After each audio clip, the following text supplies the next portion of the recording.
Hai anak-anak ibu, selamat pagi buat kita semua.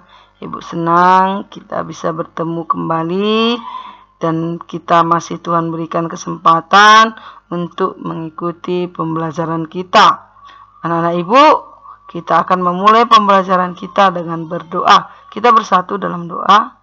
Tuhan, kami bersyukur buat berkat Tuhan dalam setiap hidup kami, buat penyertaan Tuhan, buat napas kehidupan dan kesehatan yang masih Tuhan berikan. Pada saat ini Tuhan, kami akan memulai pembelajaran kami. Tuhanlah yang akan memberkati pembelajaran ini sehingga peserta didik kami boleh memahami materi yang disampaikan oleh Bapak Ibu Guru. Dan kiranya pembelajaran ini boleh berkenan di hadapan-Mu. Terima kasih Tuhan, kami telah berdoa. Amin. Isilah absenmu ya nak dengan memberikan tanda like atau komen pada video pembelajaran ini. Nah, anak-anak ibu, pada pembelajaran IPA yang ke-10 ini kita masih tetap membahas tentang alat pernapasan pada hewan, ya. Kalau kemarin kita membahas alat pernapasan hewan cacing atau permes, insekta atau serangga, ikan atau pisces, kata atau amfibi. Nah, hari ini kita akan membahas alat pernapasan pada hewan yang berikutnya. Apa saja itu? Nah, kita akan lihat ya. Nah, sebelum itu kita lihat dulu tujuan pembelajaran kita adalah yang pertama, siswa mengetahui dan memahami alat-alat pernapasan pada hewan. Yang kedua, siswa mampu mengidentifikasi alat-alat pernapasan pada hewan. Nah, anak-anak ibu, pernapasan hewan berikutnya yang kita bahas adalah, nah lihat itu, kira-kira siapa yang tahu apa ini? Hewan apa ini?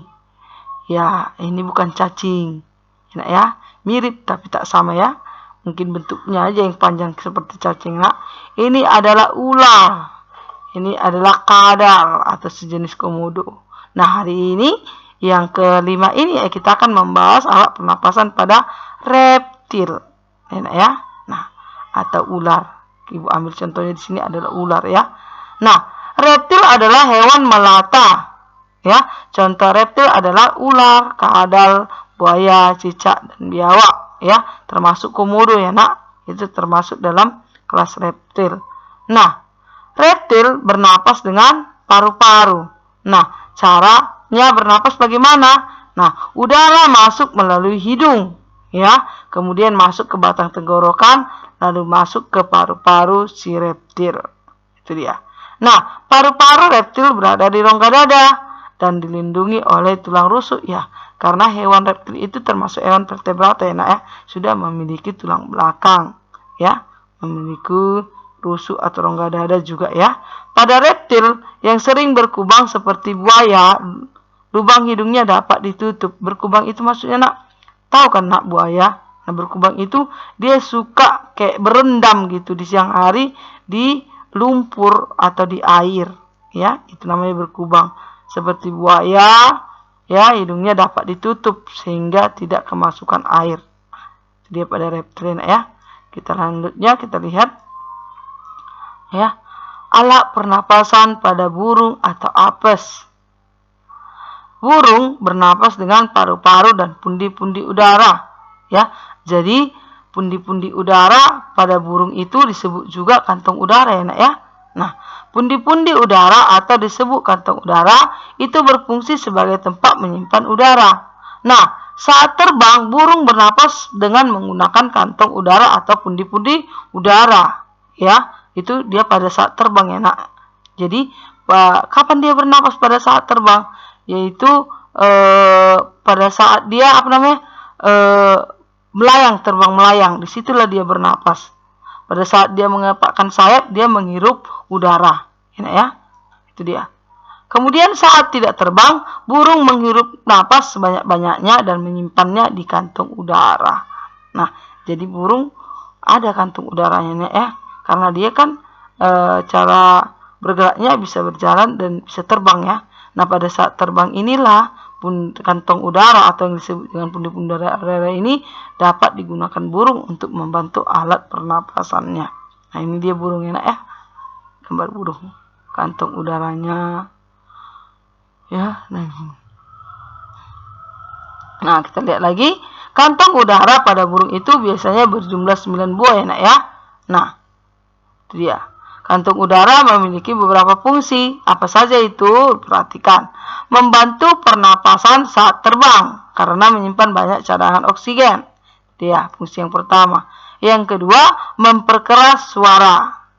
Yang ketiga, mempertahankan suhu badan sehingga ya dapat mencegah hilangnya panas tubuh daripada si burung.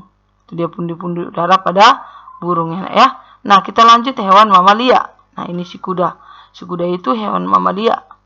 Nah, apa saja ciri hewan mamalia? Yang pertama, hewan mamalia itu adalah jenis hewan menyusui. Kenapa? Karena memiliki kelenjar mamai atau kelenjar susu. Enak ya. Nah, kemudian ya, mamalia itu ada dibedakan menjadi 2 jenis. Yang pertama ada mamalia darat, misalnya kerbau, sapi, kuda, kucing, tikus, ya termasuk enak ya. Kelinci itu termasuk mamalia. Kemudian ada mamalia air yang kedua ya, misalnya paus, duyung dan lumba-lumba. Mamalia bernapas dengan paru-paru, pastinya enak ya. Kita juga termasuk hewan mamalia enak ya, dari kelas mamalia, manusia. Nah, alat pernapasan mamalia terdiri atas hidung, pangkal tenggorokan, batang tenggorokan, dan paru-paru. Nah, di paru-paru ini nanti ada yang disebut dengan alveolus ya, tempat pertukaran oksigen dan karbon dioksida. Ya, itu ada di paru-paru. Alveolus namanya. Ya, jadi udara masuk melalui hidung, kemudian masuk ke pangkal tenggorokan, masuk ke batang tenggorokan, kemudian masuk ke paru-paru. Nah, di paru-paru ini ada alveolus ini dia. Ya, alveolus itu nak gelembung-gelembung udara ya, yang berukuran kecil. Nah, di sinilah terjadinya pertukaran oksigen dengan karbon dioksida.